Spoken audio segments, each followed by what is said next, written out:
So good morning, everyone, and welcome to today's Massy Live webinar series brought to you by the MyPulse team.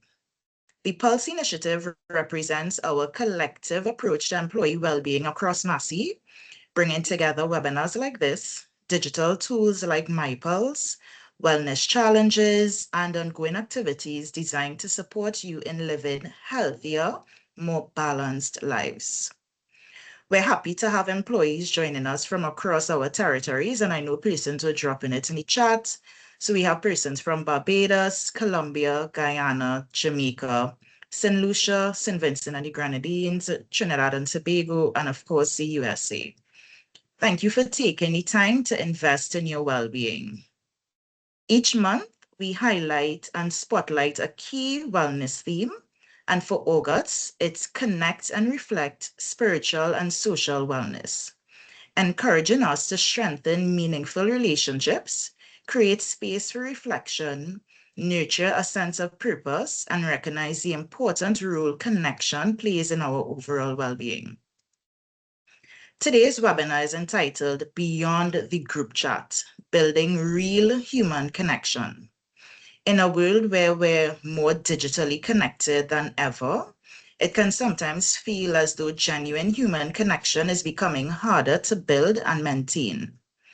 While messages, group chats, and social media help us stay in touch, meaningful relationships often require something deeper. Today's discussion will explore the importance of authentic human connection, the impact our relationships can have on our psychological and social well-being, and practical ways we can strengthen our connections with others, both inside and outside of the workplace. Today's webinar will be facilitated by Kelly McFarlane. Kelly is a clinical and organizational psychologist, corporate consultant, and educator with specialized training in the USA, Trinidad, and England. She is recognized as a chartered psychologist by the British Psychological Association, an EMCC certified organizational coach, and a licensed occupational test administrator.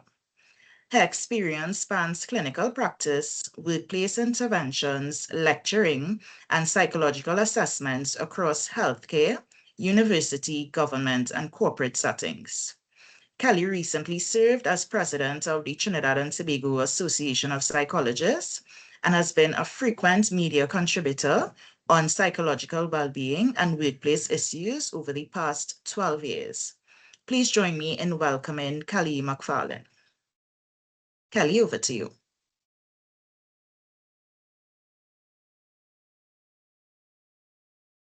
Okay, I am now. Good morning. Good morning. It is such a pleasure to be here with you all this morning. I am so happy to see in the chat that we are from all over this lovely region of the Caribbean, right? Es que I am ese inglés looking es for. horrible. I'm sorry? ¿Qué? All right, so I am looking forward to our conversation today, and I'm making sure I say our conversation. I do not enjoy people talking at me for long spaces of time. I like to engage, right? So I'm hoping and thinking that some of you do as well. Although I do understand and appreciate that we all learn differently. Sometimes we learn from looking on, and that's quite okay. Sometimes you can simply send an emoji in the chat. You can unmute. Well, when I give a signal that you can unmute, or you can just, as they say, use your words and write messages in the chat, right?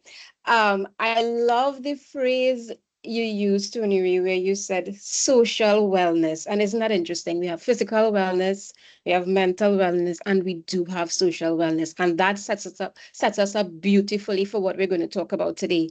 Because a lot of times it is not recognized how much of social beings that we are, that our actual lives depends on socializing and on human connection, right? However, we now live in a time of budding AI world domination or technology. And technology is beautiful. It helps us to connect like we're connecting now.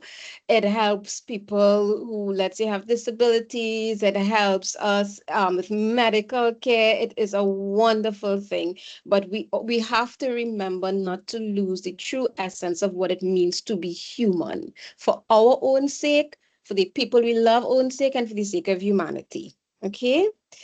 Um, Let me just take this across here. So just a quick.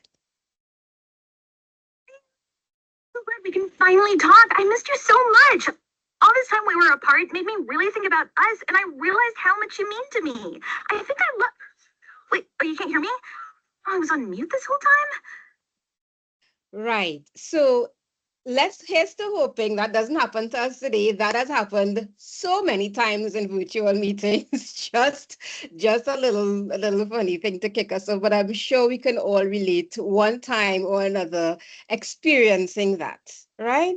We thought we were talking technology is something, but it's showing as well that we are adapting to the new norms in terms of our communication and connection. So to start, I would like you to just take a moment and think about this. Don't put it in the chat as yet. Don't unmute, right? Just think, if for some reason we were disconnected from all technology for a weekend, what would you do? Think about it. I'm giving you 30 seconds, and then I want you in the meanwhile to type an answer. And then on my cue, I want everybody to send the answer at the same time, right? So just think about it, 30 seconds, type it out, and I'll tell you when to send. Let me open the chat in the meantime. Okay, good.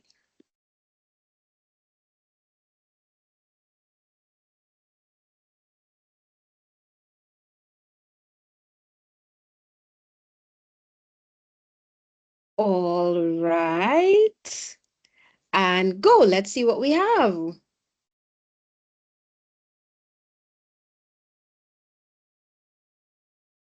Oh. Mm-hmm. Okay. Oh wow, I'm seeing a lot of nature and I'm loving that.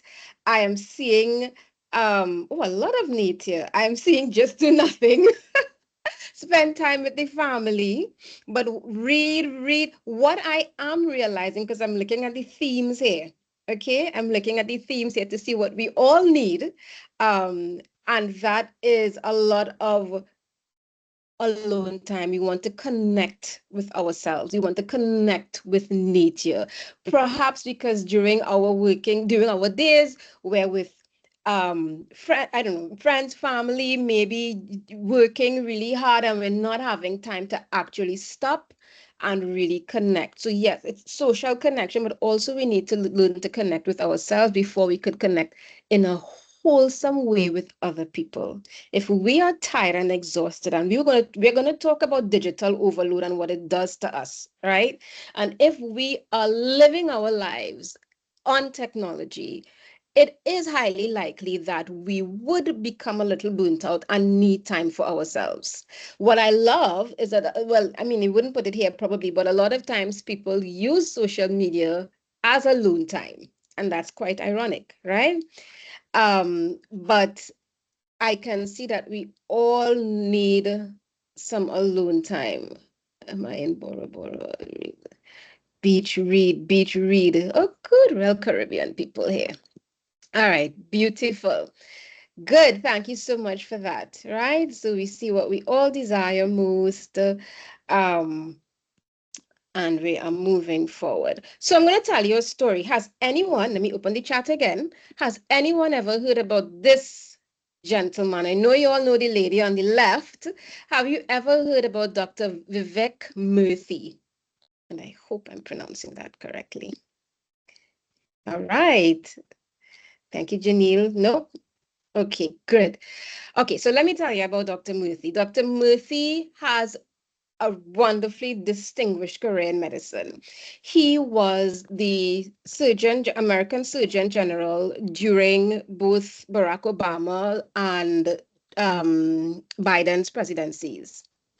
He highly recognized, a father, a husband, lots of friends, lots of colleagues, of course, because he would travel everywhere, speaks everywhere. His emails are probably full, right? He was, I mean, successful, surrounded by people, busy, purposeful, one of the most senior officials in the US and therefore probably in the world, right?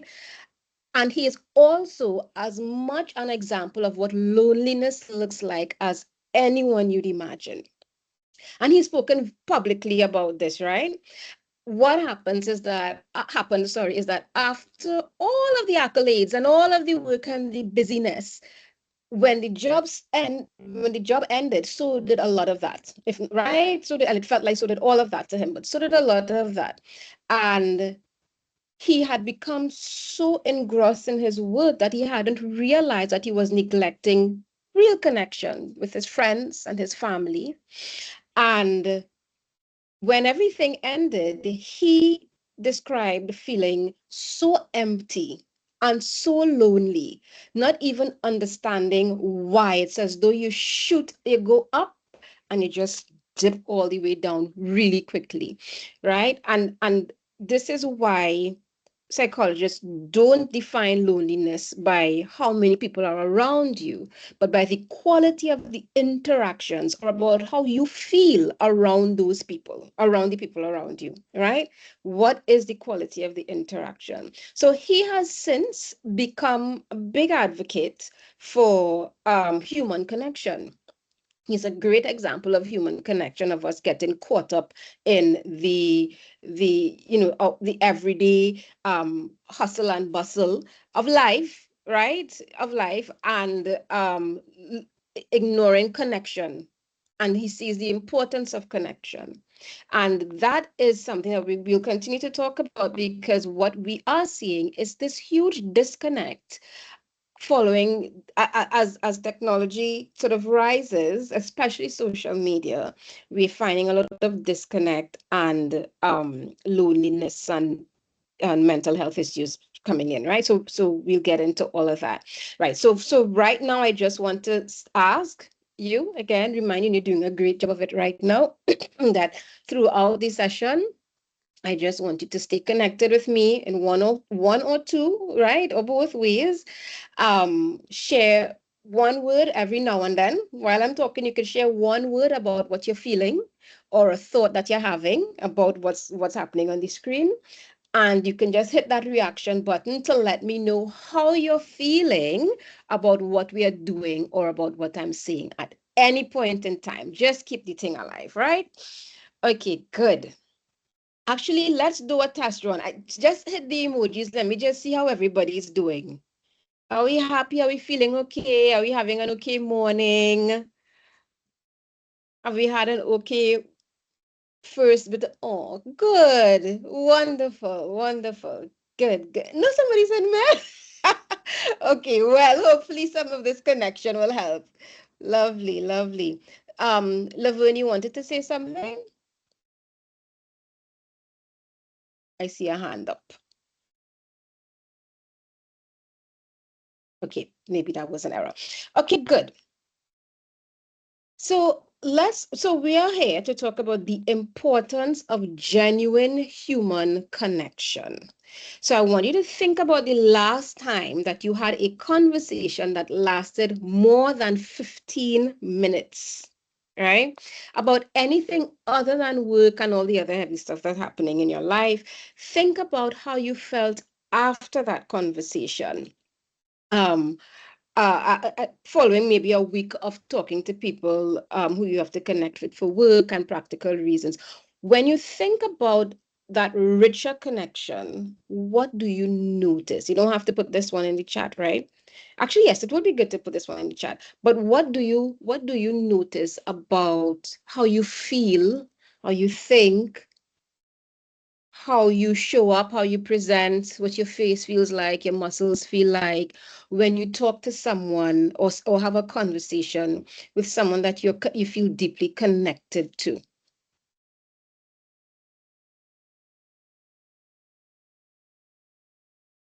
Yeah.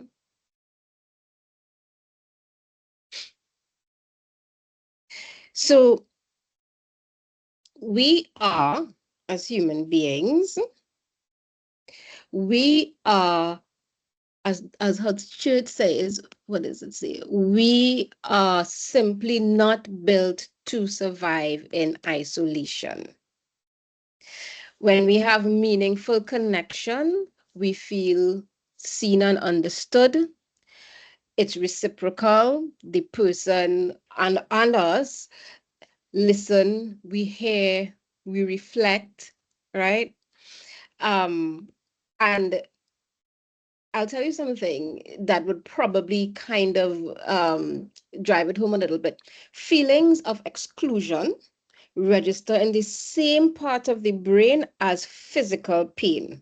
And this is something I learned all the way back, maybe in my first degree or so, but the same part of the brain that we see light up for pain, for physical pain, lights up when we feel excluded or rejected.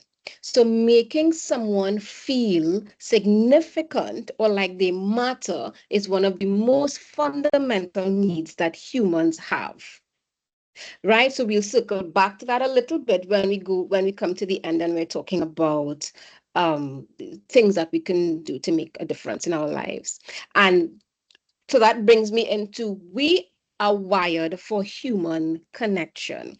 We are actually, we have evolved to need other people in order to survive. Some of you might have heard of the concept of survival of the fittest. And essentially our ancestors, they didn't have these concrete structures and gates to keep out people's animals from attacking us. They didn't have these paved roads with these cars that keep us safe. A grocery you could go and buy your food in. We had to hunt, right? We were out there with the elements. And if you didn't have protection, you didn't have a tribe, one, if you were unable to get food for yourself, you would starve. And two, if you couldn't pool your resources and your strengths and so on together, you would die. And so your tribe and your bloodline would die out, and we would know about you today.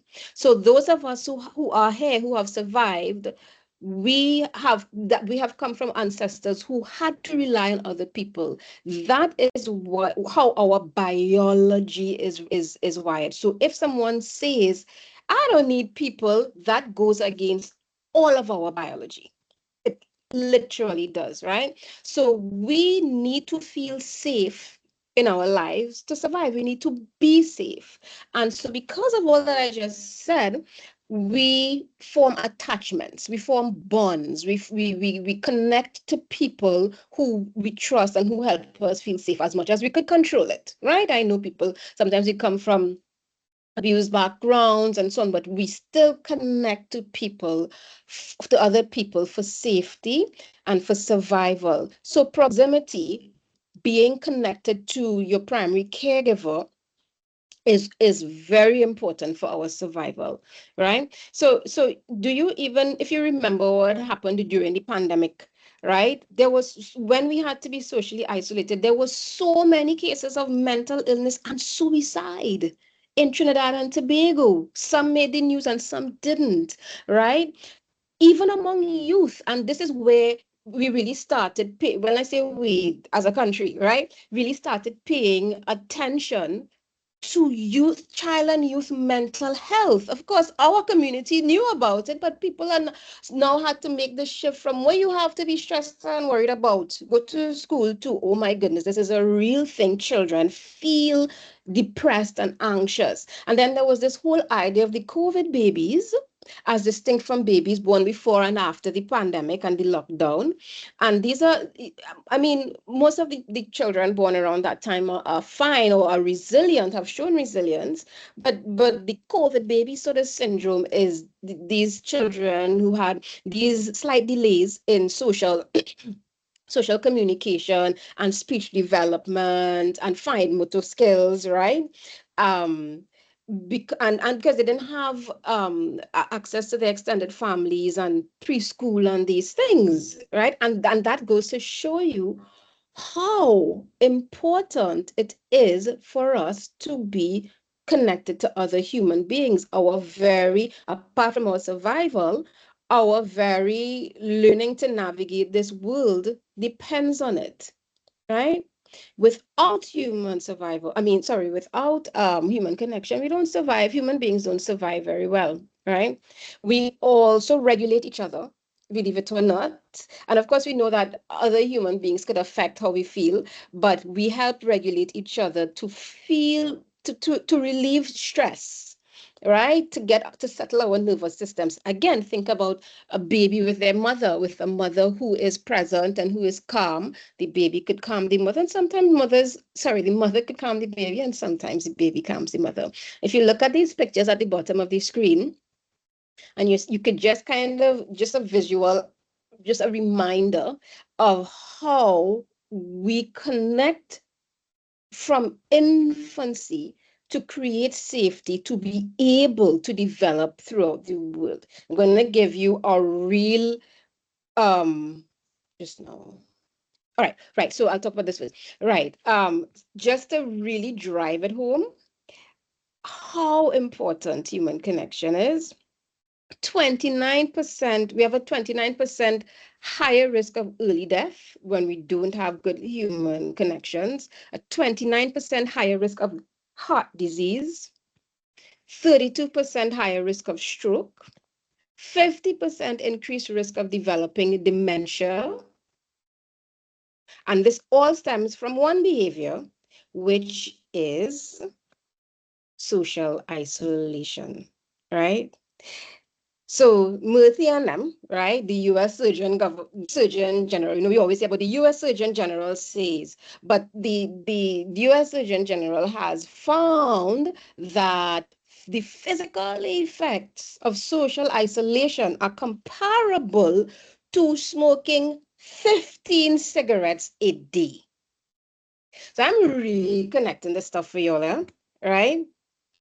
And just to give you a real, again, this is an extreme case, but these are the brains of 2-3-year-old children with normal size heads, right? Average size heads.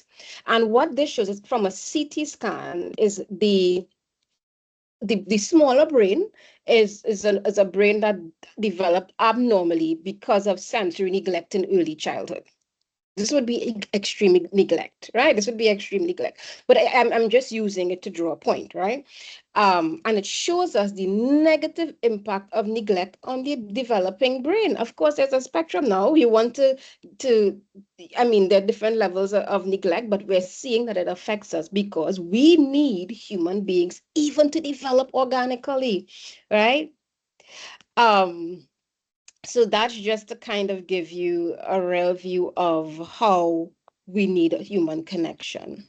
So I'm coming back to you, and I want you to think, if we are biologically wired for connection, why do you think it feels so hard for people to prioritize healthy connection lately? And I'm going back to the first question I asked you, I suppose, in my mind. And we want to go to the beach, we want to read, we want to kind of spend this time alone, solitary time, just purging perhaps. What is actually competing for that wiring? We are born and primed and wired for human connection, but it feels so difficult to prioritize now. What do you think is happening? Just send me something in the chat. Or if you want to unmute really quickly and say something, you can feel free. Work life. It's a lot. Oh, wow. Work. Work is the problem. Okay. Devices. Okay. And I'll say something as I see work and priorities of work. we really have to look at our work culture just in terms of the rat race, and what we think we need to do to survive and maintain a job. Again, we don't have to go out there and hunt, but we need to make some money to feed our families and ourselves, right? Um, Social media takes up too much. Yes, and so we'll talk about that financial commitments, which kind of again brings you back to that I have to work, and I'm not getting to enjoy just living, right? A lot of people are not genuine, so it's better to choose, yes, who we interact with 100%. And this is why, again, I said, we hear lonely, lonely but not alone, or alone but lonely, right? It's not just about having a bunch of people around us. We have to pick and choose, and we don't form connections with everybody. It's about the quality of the relationships, right? So some of that we will pick up on. Thank you so much, guys. Okay, Kelly, good. Yeah. I think Claudia had her hand up as well, so I don't know if she would like to share, to unmute and share. Claudia?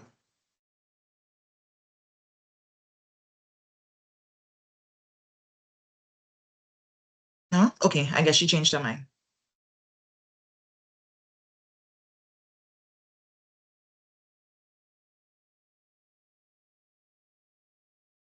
Did we lose Kelly?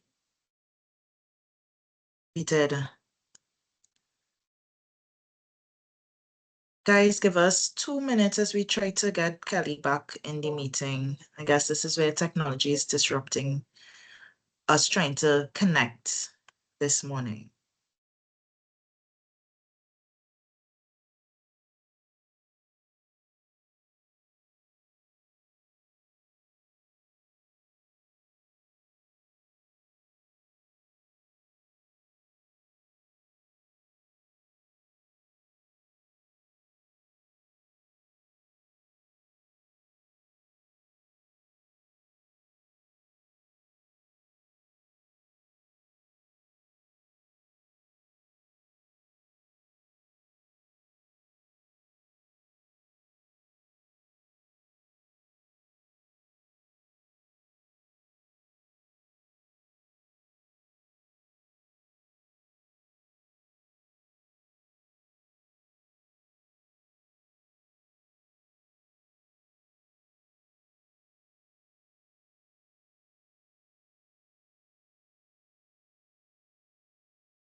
I'm back. I don't know what happened, right? Okay, so let me just share again and continue. Remember that little video we looked at in the beginning? That's okay. We're resilient, right? We've been connecting really well. And this is interesting because there's even research that shows that when people connect, especially if you do a lot of stuff virtually, but when people connect, it helps to overcome some of these barriers and helps people to have more empathy and understanding and so on, and to feel safe, to feel psychologically safe. And you guys have been amazing so far. Okay, good. So where were we? We were looking at, and let me just make sure. Could you let me know if you're seeing the screen still? Yes, I am. Beautiful. Good. So we're moving on. We're moving forward. Right? Okay. So the message here is, connections don't build themselves. They require us to build them. We have to actually build connections, right? So some of the reasons, decision fatigue from daily life exhausts our brain power. We say we have a lot of tabs open up here. So, right? Then there's sensory overload makes us feel like isolation is necessary. I think we need to mute somebody unless is somebody trying to talk. I don't know, right? Then okay, right? So our brains, again, somebody mentioned social media, 100%. Our brains are easily tricked by digital substitutes, right? That make us think we're connecting, but it leaves us isolated and exhausted, right? Okay, right. So let's do a little game, a little something, just spot the differences. What differences do you notice in these two pictures? One is a version of the same person, and she's engaged in human connection, and the other one, she's either doom scrolling or responding to texts or emails, who knows, but she's doing on that phone. Right? So you can put it in the chat and let me see what you're getting from that.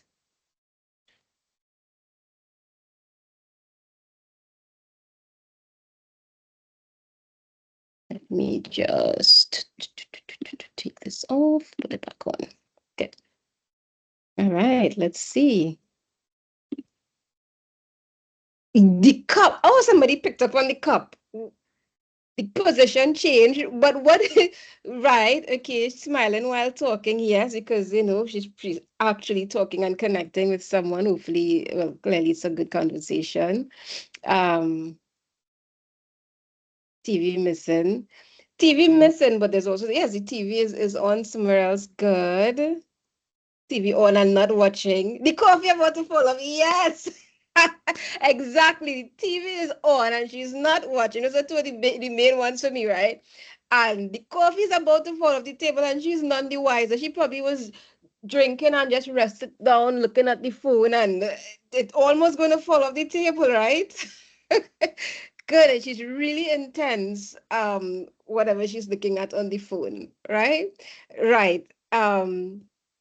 One happy and two surrounded by distractions. So much the cup is about to fall off. Beautiful. You all got it. You got it. You get it. Right? So yes, the coffee mug is about to fall off of the table. Maybe she rested there and didn't realize.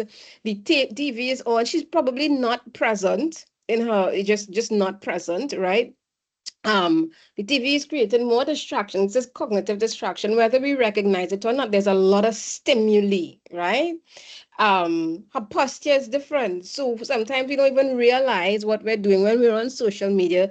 Neck, shoulder, back, and then we say, well, why we have so much pain? It might be stress, but it might also be our posture, right? Um, and then I guess maybe just the little trivial things. The plant might symbolize that she's has a more pleasant lifestyle and things like that, right?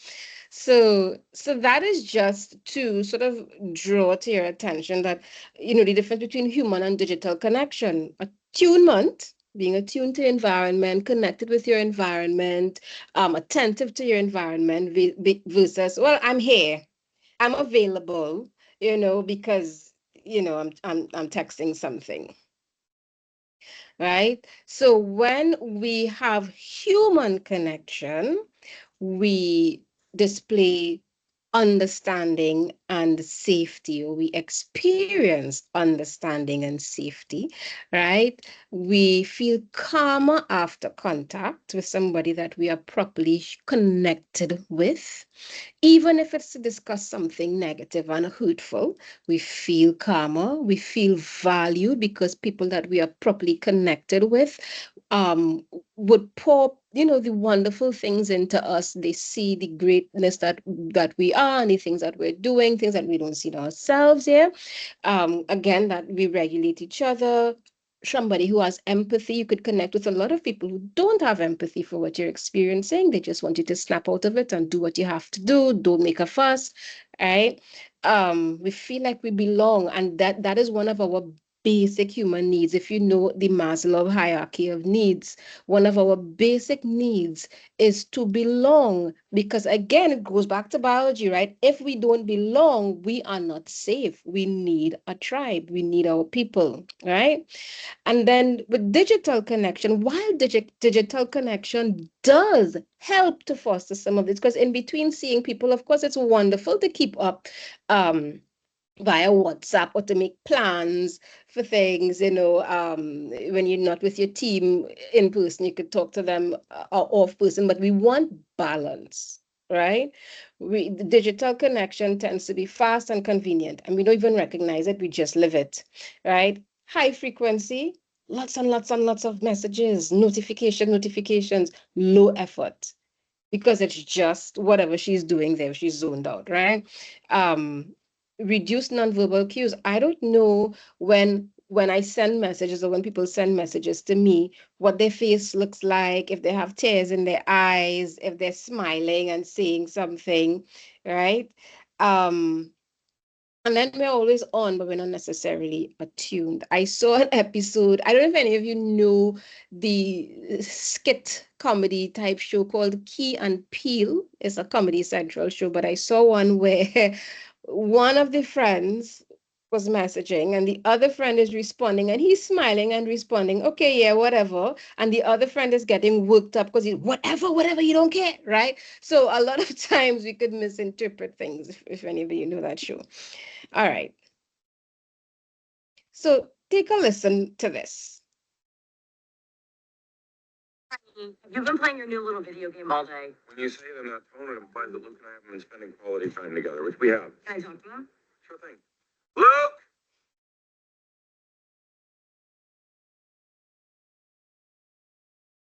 He is probably out with his usual. You're not doing laundry, are you? God, no. I'm about to. I'm supposed to. No, don't. But can you vacuum out the dryer vent before I get home? I'll absolutely do that. Thanks. I can't get in touch with Haley. I haven't talked to her since we got in that fight. Is she around? I think she slept at a friend's house. What friend? Not a normal name, starts with a vowel, possibly foreign. Oh, maybe Alex knows. Is she home? Nope, I have not seen her for hours. Does Haley know an Arjabarge? Hi, Mom. Hi, honey. Where are you? I'm in the kitchen. Alex? When'd you get home? I've been here all day. Oh, you should get outside and get some fresh air. It's a beautiful morning. It's noon and it's freezing out. Phil, honey, when I'm not home, I need you to be present and keep track of everyone. Sounds good. Love you too. Alex, do you know where Haley is? All right. Okay. So let's unpack that a little bit. What do you notice oh, sorry. Just 1 second. I'm on the wrong slide. Right. What do you notice about what's happening in that scene? And this is from a sitcom called Modern Family, right? It's just a clip from a sitcom. What about digital connection is great in this? Like, what is it? What purpose is it serving? What is it helping? How is it good and useful, right? And what is it sort of lending itself to in a negative way, in a not so great way? What do you notice? That of the year, clearly, right? Right? So there's a lot happening, right? He has no idea what's going on around him. What was that? in immediacy is right.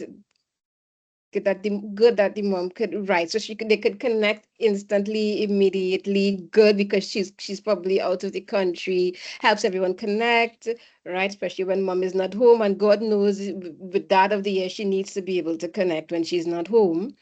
Um, it was distracting. He was doing a lot on the screen, Googling things while she's talking, doing the to-do list that nothing is checked off of. He didn't even know if he was supposed to be doing laundry. So he just said, not yet, in case I'm supposed to, that sort of thing, right?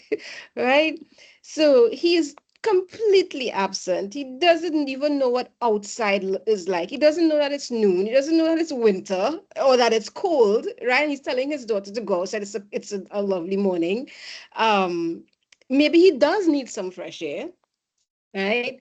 He doesn't know if he's supposed to be doing laundry. He is apparently supposed to be spending time with his son. He doesn't even know where the boy is, right? He doesn't know where any of his children are. He's not present. And the thing about it is perhaps he has so much to do that this is his way of dissociating from all of that responsibility all at once. But then what is the mother's stress level like after that call? Because she's now faced with the reality that she probably suspected, but she obviously suspected that nothing is under control, right? So Honey, you go those find your are the video. wonders and the detriment of digital connection, right?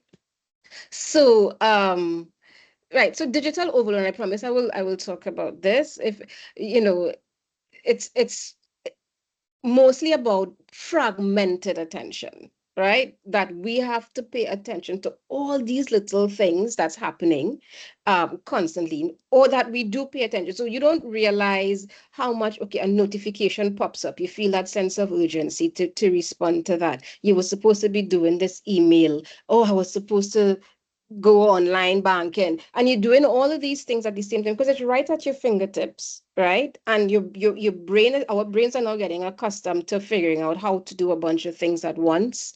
Context switching, right? We're getting so much information. I mean, if I'm honest, half the time, a lot of what I know about what's going on in the world and even in the countries because somebody saw it on social media and told me, because I hid all those apps from myself, right? Um, and our brains become kind of hyper vigilant, right? So we're again constantly context switching between conversations, emails, and so on, right? One of the things that happens when we are digitally overloaded is that empathy drops. It's very difficult to sit and put yourself in someone else's shoes to see how they feel about something when you can barely manage how you feel about things at the point in time. And empathy is a core part of healthy human connection, right? We don't listen completely. Our listening turns partial, right? Relationships feel less substantial, and we have this culture of always seeming available when we're actually not. It's just messages and doing what we have to do.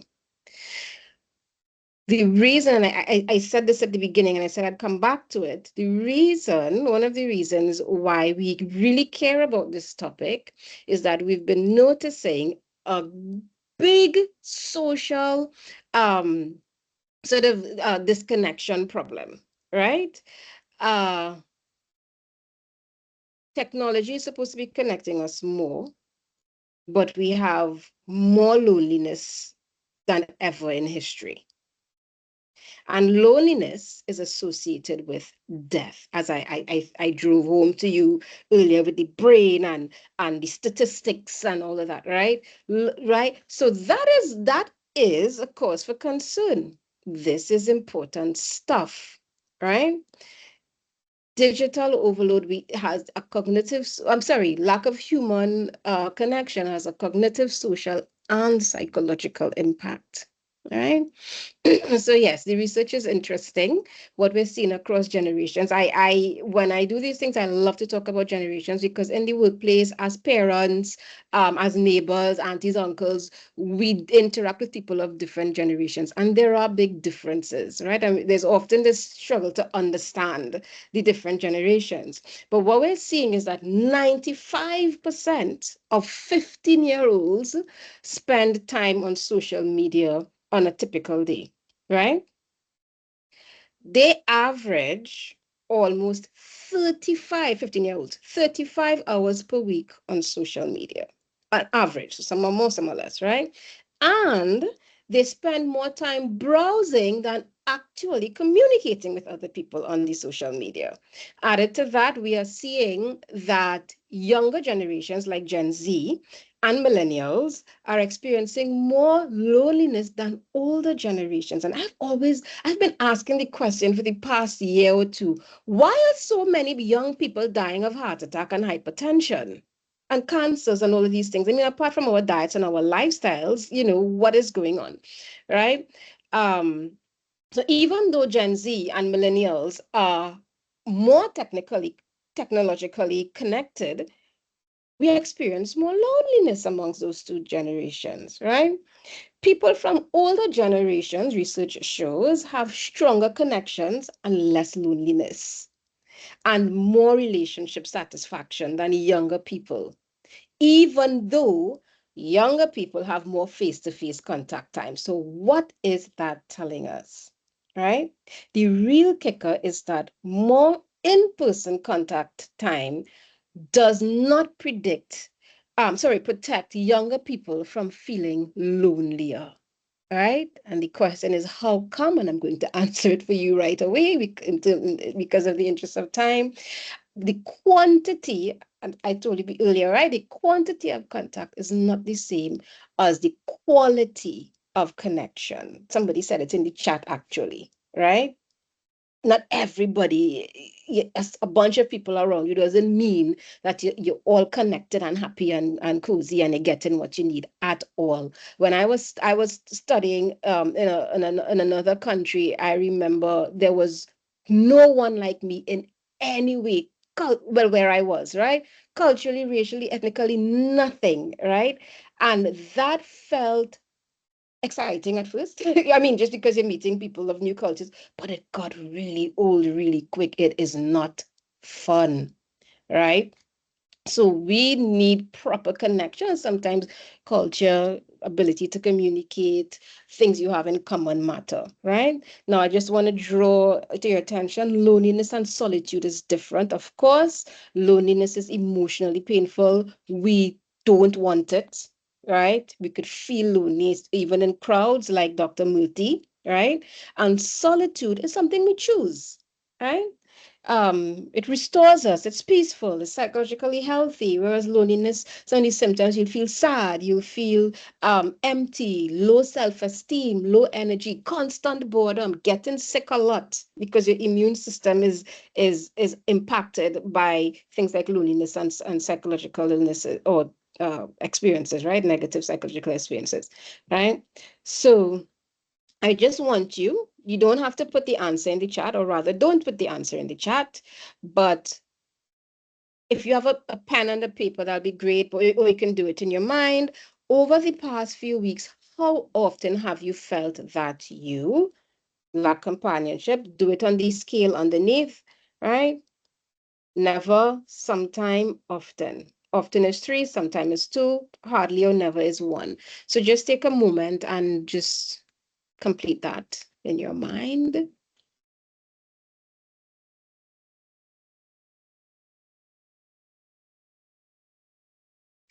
Right? So the total could be between 3 or 9. Higher scores indicate greater loneliness, right? This is just for you to have and to know. And this is actually what you've just completed is one of the most widely used brief measures of loneliness. Notice that I never actually asked whether you were lonely. It doesn't ask if you're lonely, but it asks these 3 key questions that signal loneliness to us, right? Okay, dokes. All right, so I am going to go to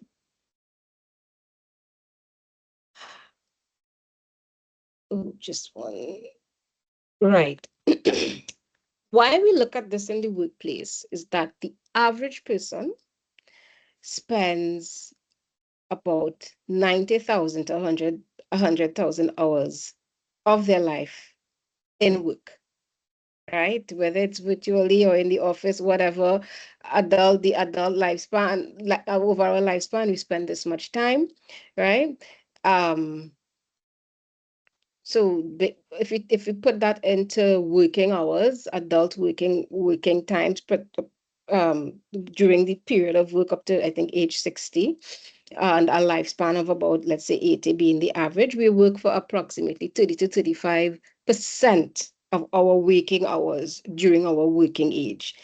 I venture to say that since this study, these are stats from World Health Organization and so on, but I venture to say if we were to really put a magnifying glass to our work culture, especially as times change and social media and so on, show us that we need to be able to buy certain things, travel certain places, etc.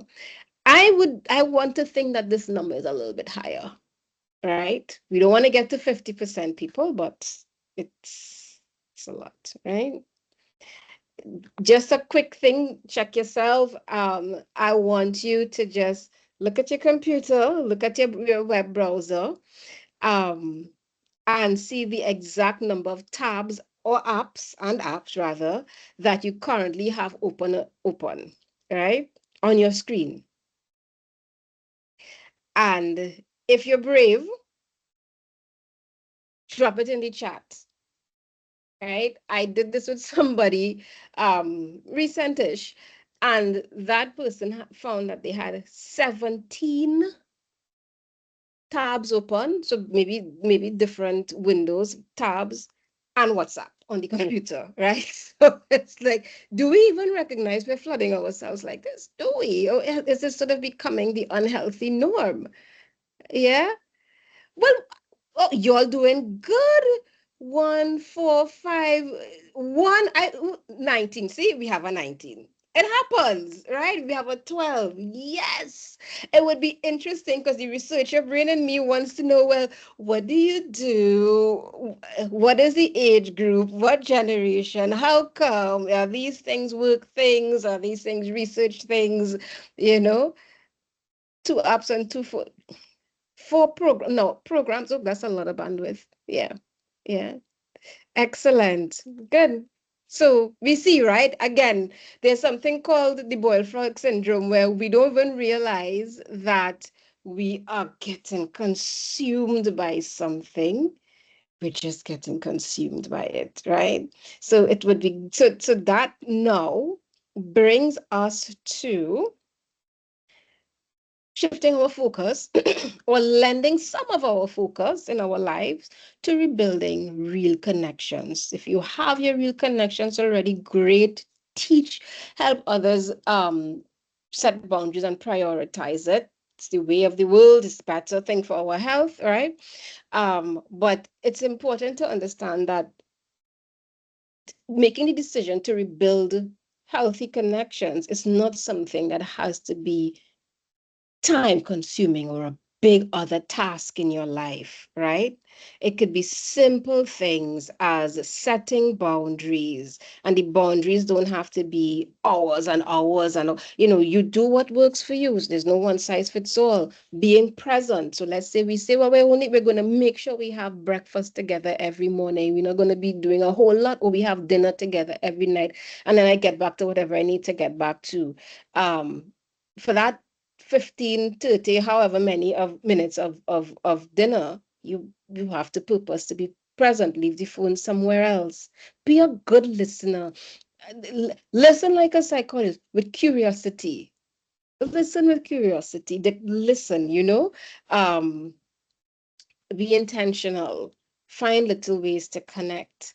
And I would love to hear some of your solutions, some of what has worked for you. And I want you to put it in the chat while I sort of go through some of these suggestions that I have. So let's say, so I made it a to-do list. It's your prescription, right? Because this is what you need to put on your to-do list, ways to connect with your loved ones and your colleagues, right? Again, become a good listener. Um, I mentioned making people feel significant and included and seen, right? One of the biggest gifts you could give somebody. This is where connection is born. So somebody, you work on a project with somebody and they really pull their weight and you say, boy, I notice you the late nights or we don't want to glorify poor work life habits, but sometimes things happen. We work in an organization, you work in corporate, sometimes you have those times that you do realistically burn the midnight oil, right? And so you see the contributions that people make in your life, in your team, wherever, and you spotlight it. You pay attention to it genuinely, we're not genuinely, but you really help people feel good and notice that their efforts are being seen, right? um I love sort of meetups of hey, what did I learn today? There is when I used to lead a team, what I used to do a little recently was every meeting that we had, before the meeting, nothing's being recorded, no minutes, nothing, and we just go around the table. It was a small team though. We go around the table and we share anything, how you're going, like really how you're going, what's going on, how your mommy or your daddy, they were not well, did you do your daughter, right?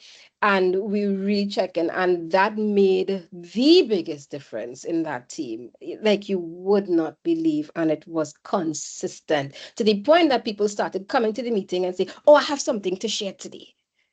Who cares about all the important things, the work stuff, right? This is more important. I have something to share, because the idea was that we would give you advice, we would help, we would, there's no judgment, psychological safety, and all that good stuff, right? Body doubling. Sorry, and for some people, it might be safer to say, well, I learned this week. I did a course on XYZ, and I think, the biggest thing I learned from it was that, right? Body doubling is something widely, I'll say, prescribed or recommended to people with ADHD. And what it is you turn on a Zoom, you're online, somebody else is online from somewhere else, and you're not talking, you're not there to lie or to talk or to distract each other, but just knowing that somebody is there helps you to get your work done, right? There are websites for it, you could check it out, right? And again, making that designated social time, as I mentioned earlier. And I love challenges for teams, right? So you say, well, for the next month, we have this similar thing of water. Let's make sure we drink all this water. A lot of people are doing this counting steps thing with their watches, right? And then for yourself, put a boundary on notifications, right? Um, we have again this thing that where we feel we have to reply no, but we want to not encourage unhealthy habits. So even if you have to type the message and leave it in your drafts and send it another time just to clear your mind, or just turn off your notifications at a certain time of the day, right? Get a good hobby, have visible focus signals like busy or not available and these sorts of things. Hide the apps, like what I did, right? I don't know how to find Instagram and TikTok on my phone anymore. But then somebody sends you a link, you go on it and you have to find it. Get me off of this thing, right? The strategy here that I really want to get across to you, and this is my last slide, right? That I really want to get across to you before we end is body, others, self. That thing that you see BOS at the bottom there. Um, this is something that I guess anybody who's ever been a client of mine will know. You have to, for optimal functioning, you have to nurture your relationship with three things: your body, others, and yourself, right? To nurture the relationship with your body, you are looking at nurture your physical um physical activity. We know the health stuff, you need cardio, your heart, etc. And neurochemicals in your brain, right? So your physical activity, your nutrition, and your rest. People don't talk enough about how important sleep is. Do some digging up, do some research, and that's super important, right? The O is for your relationship with others. You have to build and maintain good social connections. And the third is maintaining your relationship with yourself, whether it's through prayer, journaling, meditation, yoga, or therapy, right? And that is a formula. Take it with you, body of the self, take it with you, and please try to implement it into your life. Okay. All right. And then lastly, again, as Tony we told you before, there are resources. Your organization has resources for you, right? With the MyPulse app. And of course, I presume you guys have an employer's EAP, right? And if you need, let's say, to find a psychologist, the Association of Psychologists has a directory of psychologists, and that's the website. And for emergency care that usually you don't have to pay for, the Ministry of Health has this initiative called Find Care TT, and that's their website, right? So if any of this resonated, if there is the loneliness, if you are struggling to rebuild your social connections or work-life balance, there are places that you could turn for support. Okay. And that is, oh, right, the key takeaway. I thought that was my last slide. The key takeaway is that building a functional and, connection is the key to building a functional and resilient team, good communication, and optimal health and well-being. Those moments may look inefficient, but they are often doing all the relational work, the communication, and so on, right? Okay, good. And that is it. Thank you.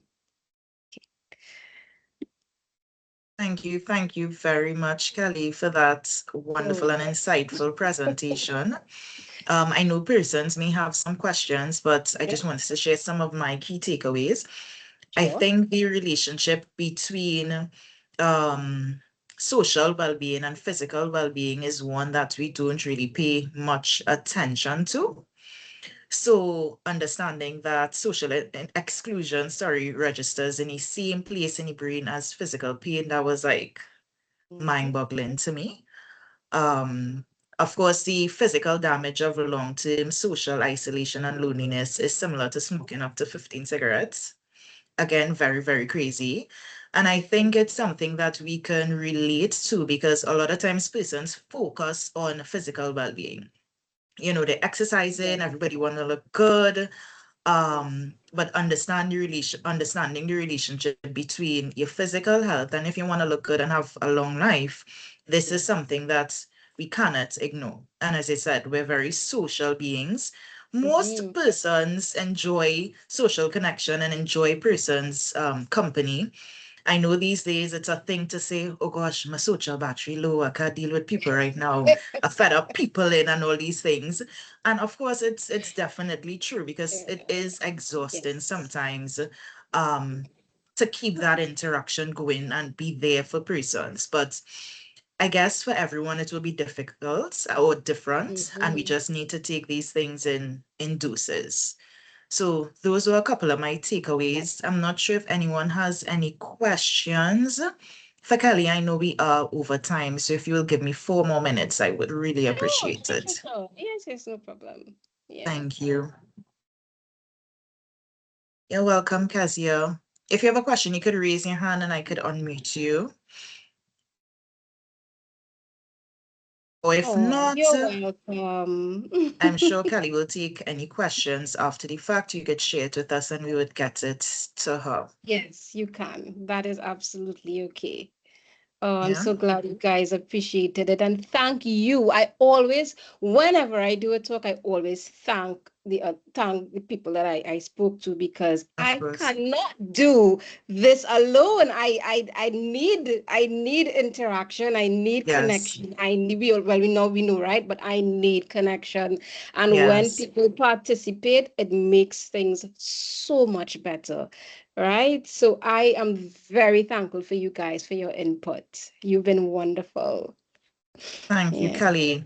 And You of are course, so to the team, welcome. we encourage you to continue your well-being journey through the resources, as Kelly mentioned, available on My Pulse, such as the journeys, the healthy habits, and the media content, which is designed to support different areas of your overall well-being. Because of course, you all know we have spiritual well-being, emotional well-being, occupational, intellectual, all these things, right? And of course, before you leave, it was shared and is pinned in the chat. If you could please take a moment to complete the feedback form for this webinar. And of course, that information and feedback will help us continuously improve these sessions. But as we wrap up, again, I want to thank everyone, especially Kelly and all the team throughout our territories for joining us today.